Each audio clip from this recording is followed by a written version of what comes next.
Hi, I wanted to talk to you a little bit about what monitoring actually does and what it doesn't do. So a few years back, I had a satellite TV installer up on my roof in Corvallis, and we got to talking the way you do, and he asked what I did for a living. I told him I'd spent my career figuring out how we go about measuring the condition of our nation's waters, and he asked the question almost everyone asks. So how do you check all of them? So I explained, and standing there in my driveway, this man who installed satellite dishes for a living understood in about 90 seconds something that people with PhDs get wrong all the time. I'll come back to what he understood, but first I have to tell you what monitoring is actually for. Now, most people think what monitoring answers one question: is my water safe? It can answer that, but that's a small corner of what monitoring really does.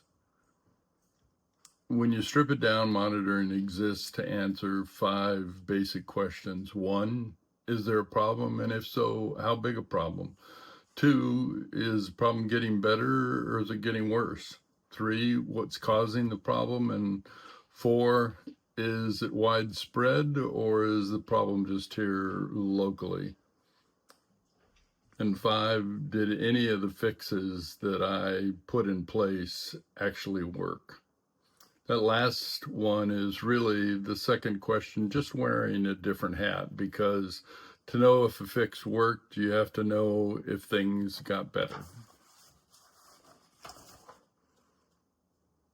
Now, before you can answer any of them, you have to answer a question that comes first. At what scale?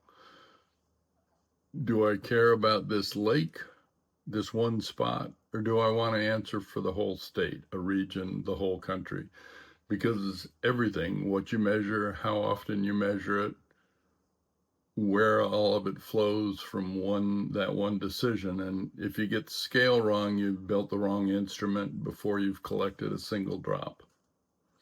Now, here's where it should be obvious, but sometimes it isn't. If you want the answer for a single place, you monitor that place. If you want to know whether the stream behind your house is healthy, you go measure that stream. Simple.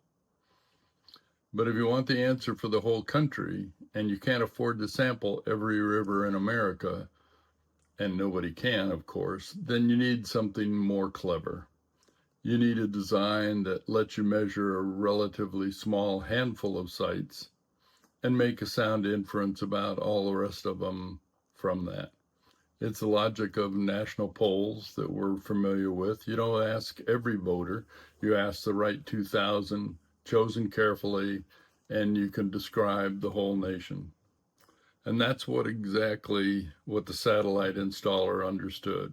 I started to explain it. I said, if you want to know about your house, I come to your house. If you want to know about the whole neighborhood, and I can't visit every home, then I have to pick a sample. And before I could go further, he said, so somehow the places you pick have to be representative of all of the waters out there. That was his word, representative. He'd just described the entire foundation of survey design standing in my driveway holding a coaxial cable. He said it like it was the most obvious thing in the world, and it is. We just tend to forget it. Now, let me show you how nuanced this can get, because this is where even good scientists stumble sometimes. So, say you care about trends, about change over time at a single location. That means you go back to that spot and sample it often enough to separate the real signal from the noise, because water's noisy. It jumps around season to season, and you need enough visits to see through that noise. But trends for the whole country are often a completely different animal. There, the question isn't, is this one lake changing? It's usually, is the proportion of lakes changing, or the proportion of lakes in good condition getting larger or smaller? That's a fundamentally different question with a fundamentally different design behind it. Same word, trend, two entirely different instruments. So here's what I'd tell anyone before they spend $1 on monitoring. You should be able to sit down before you start and know the form of the answer you want. Is it about a single spot? Is it something about all of the waters in the country and the proportion that are getting better or worse? You should be able to draw out graphs for the answers that you hope to get when you're done for each of those 5 questions. Draw the picture of the answer you want. If you can't draw it, then you really don't know yet what you're measuring or why. And that's what monitoring is for. 5 questions answered at a defined scale with a design built for that purpose. But I'll be honest with you about something. After 30 years of this, when I sat down to think about why any of it matters, I don't actually picture a graph of lake condition. That's not what I see. I see a grandfather taking his grandkids fishing and knowing that the fish are safe to eat.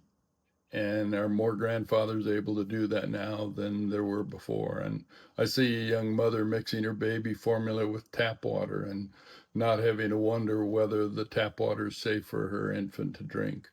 I see a family at the beach on a hot day going home sunburned and happy instead of sick from contact with the water. Those are really the questions we actually want. The 5 questions, the scale, the survey design, the graph, all of it, that's just how we get there. The monitoring is the means. The grandfather, the mother, and the family at the beach, that's the end. And here's what keeps me up at night. Even when we get all of it right, the measurement only matters if someone is actually watching the answers come in year after year and telling the country what they mean. Otherwise, it's just a number that sits in a drawer, and a number in a drawer never kept anyone safe. So that's the gap, and that's the reason we're having this whole conversation through the National Water Conservancy. So I hope you'll keep listening and learning and sharing your thoughts with us.